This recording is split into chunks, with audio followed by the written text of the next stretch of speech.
What sort of behaviors are expected of players in role playing games? We will discuss that on this episode of the Woodland Fellowship.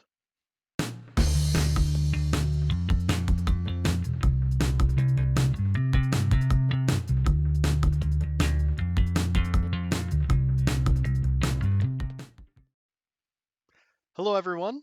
I'm Woody, and welcome to the Woodland Fellowship, a channel where storytelling and adventure gaming meet. What is generally expected of us when we are playing tabletop role playing games?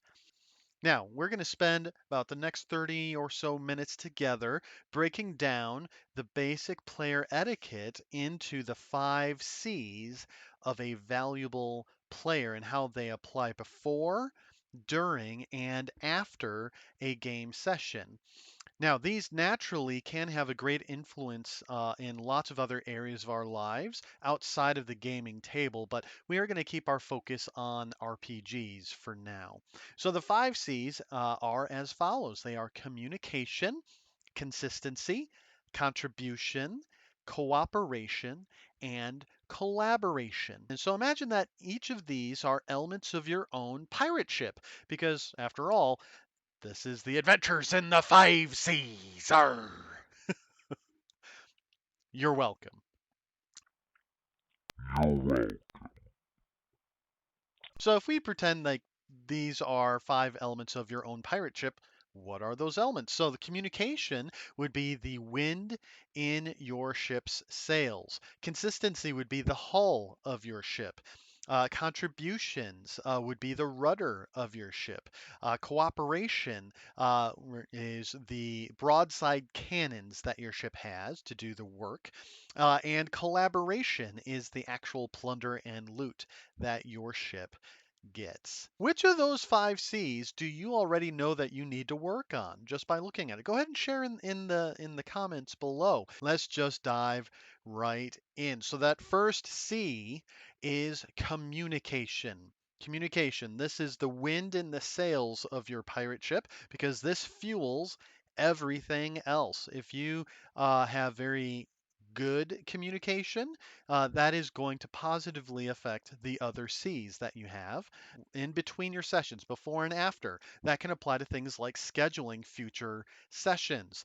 It is a huge pet peeve of GMs and other players alike when everyone is trying to schedule something and people don't respond in a timely fashion or at all. If you don't know something, let your group know that, hey, I need some time to clarify my schedule. That way I can know for sure one way or the other. Or this might work, but I'll need to get back to you. So a valuable player is going to prioritize their communication with the rest of the group, and specifically their communication with the GM. That can also include things like postponing or canceling their attendance at a session. Most people are going to be as understanding when there are things that come up, emergencies and so on. We all have families and other things outside of the games.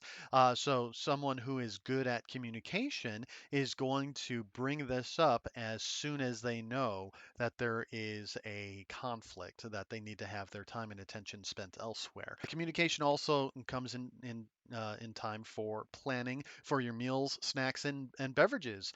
Being able to make sure that everyone has a chance to eat if you're going to be eating together, or if you need to fend for yourself and bring your own food or your own snacks and beverages. It is one of the worst feelings ever to feel left out if everyone else has already arranged for their own meals and you are planning on something else. It can just create a lot of other problems there. In between sessions, in terms of the game itself, if you have concerns about the experiences that have been going on in those sessions, or if you have concerns about the direction of the campaign. So, a couple things. Discuss this as a group, make a point to do that. That way, everyone is all on the same page.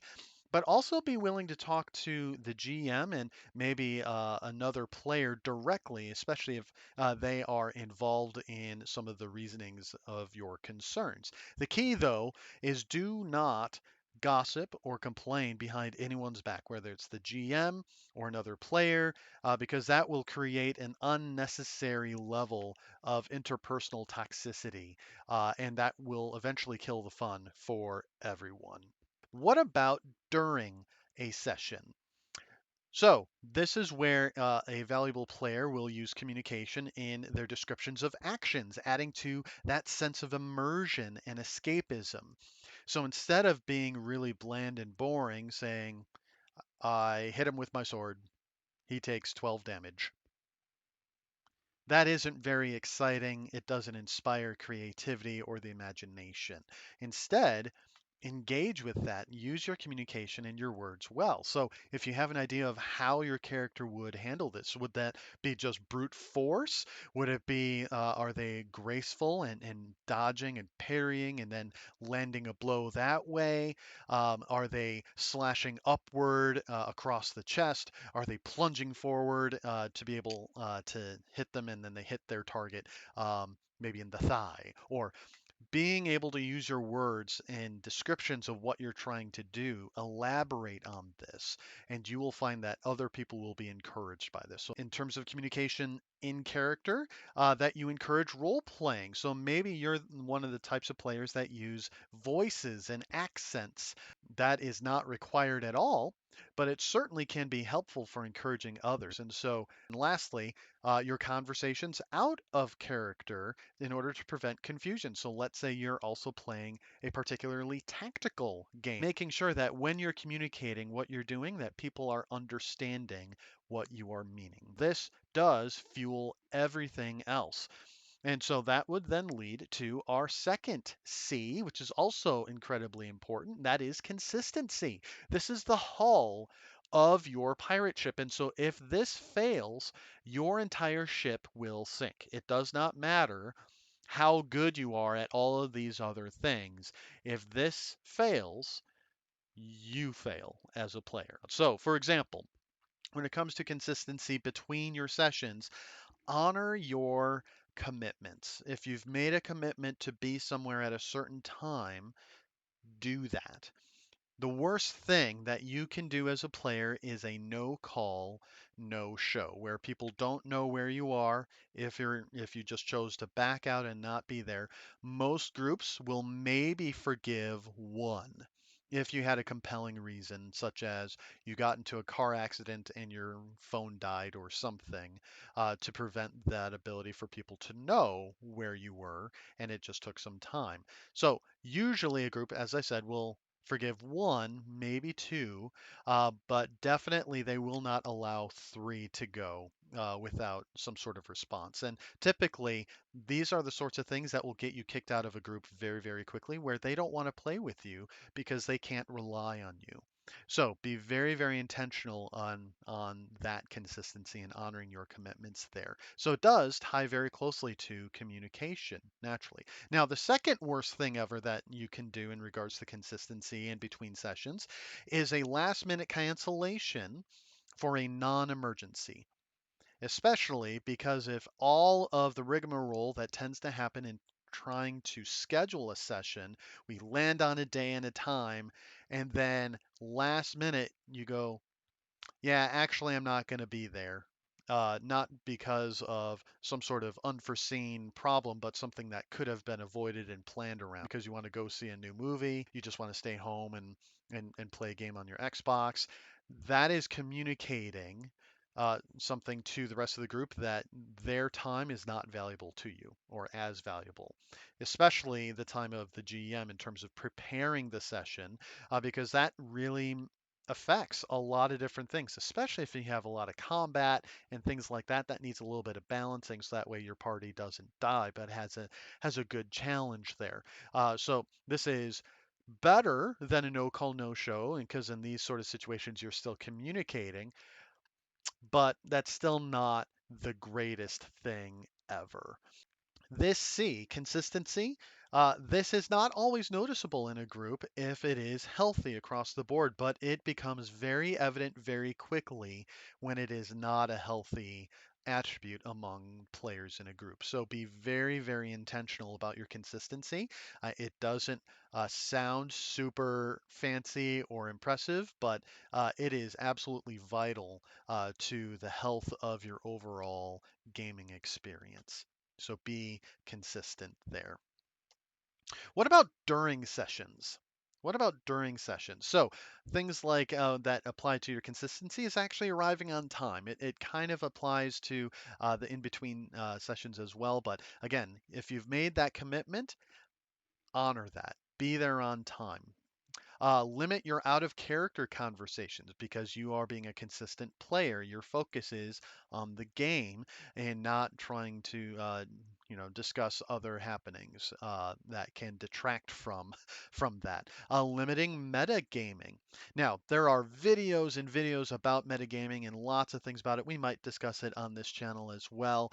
But in general, if you are going to be a consistent player, you are going to act in a way that is consistent with what your character knows and will act on that accordingly. Similarly, when we're talking about communication, if you are one of those players that tries to use voices, and there's times for playing around with accents and voices and that sort of thing. This is all for everyone's fun. But a valuable player will be consistent in those voices and accents once they land on one. And so definitely work on that. Additionally, maybe if you're not doing accents and voices, be predictable as a part of your character. If you have a character that's typically not very emotional and is stoic and very calculating and methodical, and then all of a sudden you go, hey, let's go burn their house down.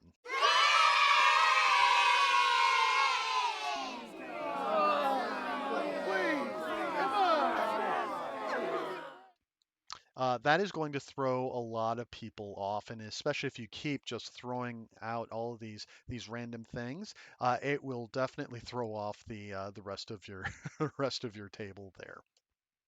So let's move on to contribution. This is number three, the third C, and the contribution is the rudder of your ship. This steers the overall direction.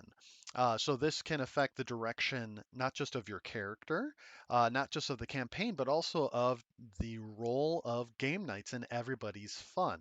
How people are contributing and the nature of that contribution have a direct effect on that. So between sessions, that is things like chipping in for food and drinks and snacks, especially if you are not the person hosting the game.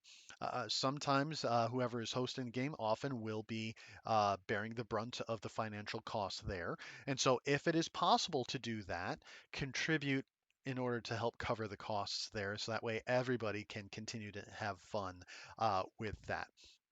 In between sessions, give your GM ideas for things that you would think would be fun for your characters to do.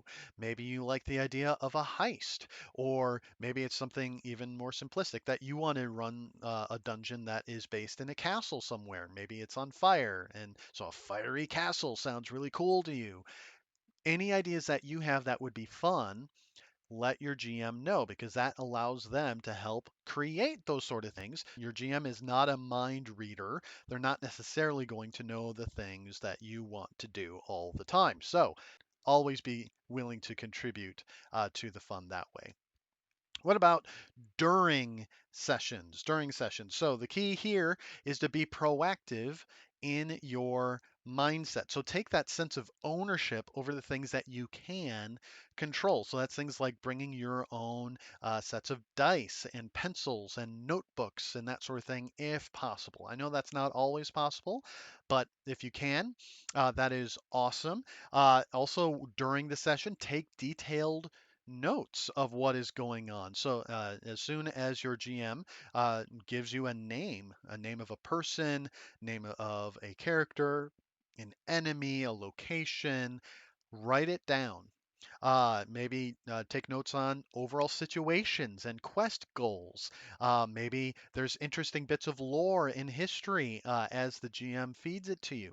Write it down. Your GM is going to notice uh, all of that in terms of how you take notes, and they're going to be really encouraged by that and by your level of engagement with the setting and with the other non-player characters in that way. Other ways that you can contribute is don't be passive, but actually look for ways to interact with the game world. Be proactive. Don't wait for things to happen to your character or around the character. Instead, engage with it, ask questions, explore, go and do stuff. That is going to be definitely better for the overall session. Imagine being in a party where everyone is just waiting in the tavern, not doing anything. Nothing is going to really happen unless something is forced to be happening. Maybe someone starts a bar fight or something. You'll find that sessions are going to be better if people are more proactive in that mindset that way. Lastly, remove distractions. Remove your distractions. So pay attention, especially when it is not your turn. Pay attention to what other people are saying and doing in the game world. Don't be sharing memes or videos with other players during that session, as that will really break that sense of immersion and that sense of escapism that really draws people into this hobby to begin with. And it will also really discourage your game master or whomever is trying to talk if other people are talking, laughing, showing memes and videos, and so on. So that might mean you need to keep your phone off and or away if necessary. So that way everyone can have their focus at the table. This is a big one. All right, number 4, cooperation.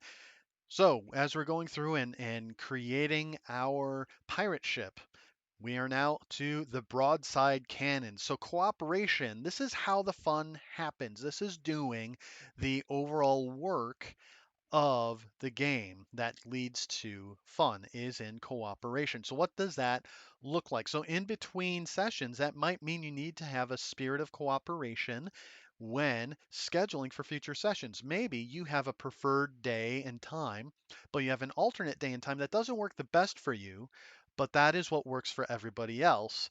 If you are cooperating, then you'll go with your least preferred option in order to make that happen. Similarly, planning for meals and drinks. Sometimes people might want to do pizza again, and you're sick of pizza. That sense of cooperation and give and take is very important for everybody to keep in mind there. Chipping in financially, if it's possible, even if you're not necessarily wanting to, if you can do it, it will actually be beneficial for everyone. Otherwise, sometimes just due to finances, people might not be able to play the game, or maybe depending on the type of game that you're playing, everyone can chip in for other elements, maybe extra rule books or elements if you are using terrain and other visual things. Being able to chip in financially for those things as well is very important there. During the session, cooperation is absolutely vital.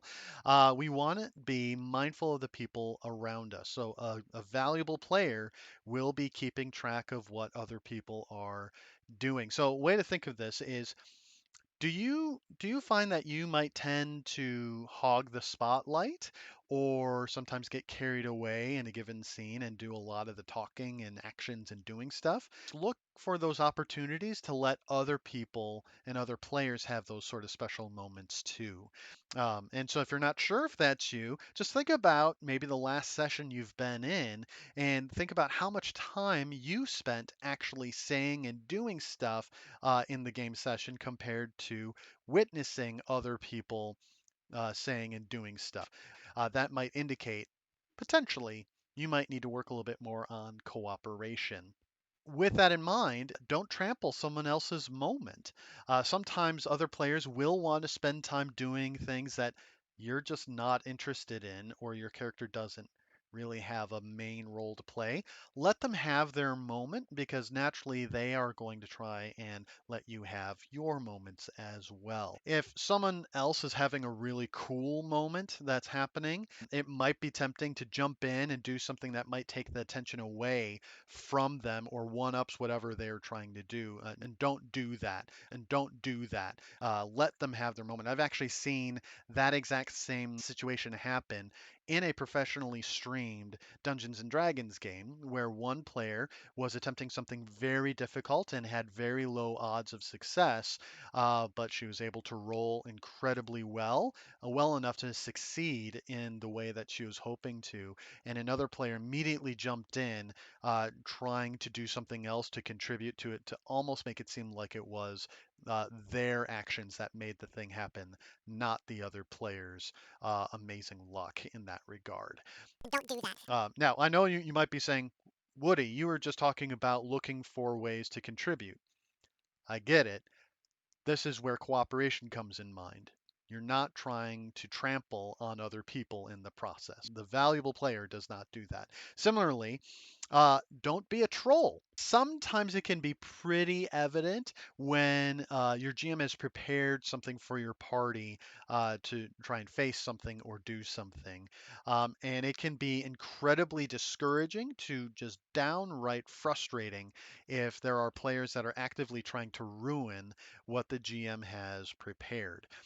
And so I will tell you, players who purposely try to derail a campaign will make GMs want to quit right then and there. They'll want to pack up their stuff and just call it a night and not do it anymore because you are trampling on their moments that they've been preparing for you. So not everyone appreciates a high level of chaos in their games, and that goes for both players and GMs. It'll make some people really uncomfortable. So if you want to play a really chaotic character who will be completely um, unpredictable and will do all kinds of zany things, make sure that everyone is on board with that idea before you go ahead and start doing that. Otherwise, they might see you as a bit of a troll, just so you know. All right. And the fifth and final C that we're going to be going through is collaboration.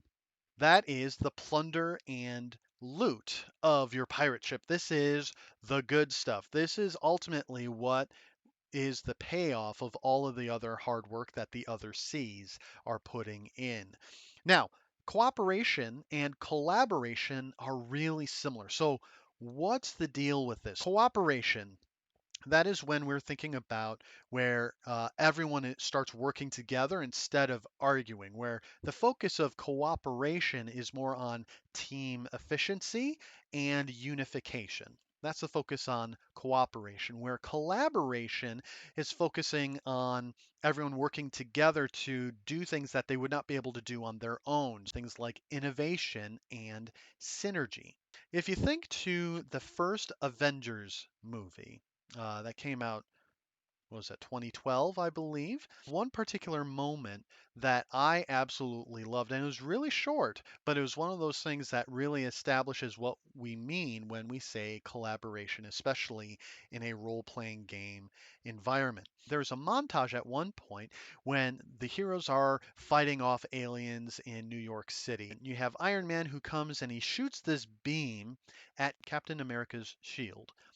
And Cap just starts directing that shield and to be able to direct the beam to take out a whole bunch of these alien creatures. And it was really satisfying. It only took a moment. Iron Man came down, and they moved on to another thing, showing all these other characters doing similar things, working together. And that moment could not necessarily have happened on their own. You needed both Cap and Tony Stark to be able to pull that off. That's what we mean by collaboration, that you are coming together to do something that you could not do on your own.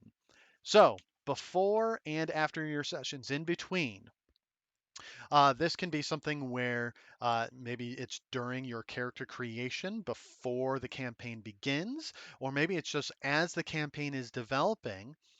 Work with your GM and the other players to create these pre existing dynamics between characters or create dynamics to then grow into between the characters. So that could be things like you add family connections between other players, like they are siblings or parent and child. That is a really cool element that you can have between your characters. Or maybe one player's character is hunting another character for a bounty. But now they need to work together to try and solve whatever the bigger issue is before they can move forward and try and claim that bounty, or if it calls for it, resist uh, getting claimed as that bounty. That can be a really interesting character dynamic as they are looking to work together there. And again, these are the sorts of things that would not be there with the characters on their own. You are working together to make sure that your characters have that synergy and can really blend well for story and for overall gameplay. Now, during the sessions, collaboration, what does that look like? A valuable player will get to know what the other characters are good at. The mindset of a valuable player is that they are going to do whatever they can to set up other characters to do that stuff that they are good at, looking to give other people those moments that we were talking about under cooperation. So, for example, do you have maybe a thief or a rogue in your party who needs to sneak around? Maybe your character can provide a distraction for them or attack an enemy closer to them as opposed to a different one you're maybe thinking about. And you do that so that way they can flank that enemy or maybe get away or whatever else that they need to do. You are thinking about what would give them that opportunity. You are doing an alley oop, to use a basketball term. Maybe the other mindset would be you are playing a character that has a lot of supportive abilities, such as a bard class in Dungeons and Dragons. Uh, Maybe you're not just using your abilities to boost your own actions on a turn, but instead you're looking to share your blessings with the rest of the team. That is the mindset of collaboration. And so those are our 5 C's: communication, consistency, your contributions, your cooperation, and your collaboration. These are the 5 C's of a valuable player. So as you're thinking through these, share in the comments below which of these would you find was the most useful for you to learn in areas that you need to grow in? Let's learn together and we can do that. Now, if you want to learn more, you can feel free to check out my next video on table etiquette, but this time for game masters, and then see specific tips on how we should be managing our table effectively. Now, this is also a new channel, so hey, join a community of people who want to learn how to tell better stories, run better tabletop games, and grow deeper friendships in the process. See you next time.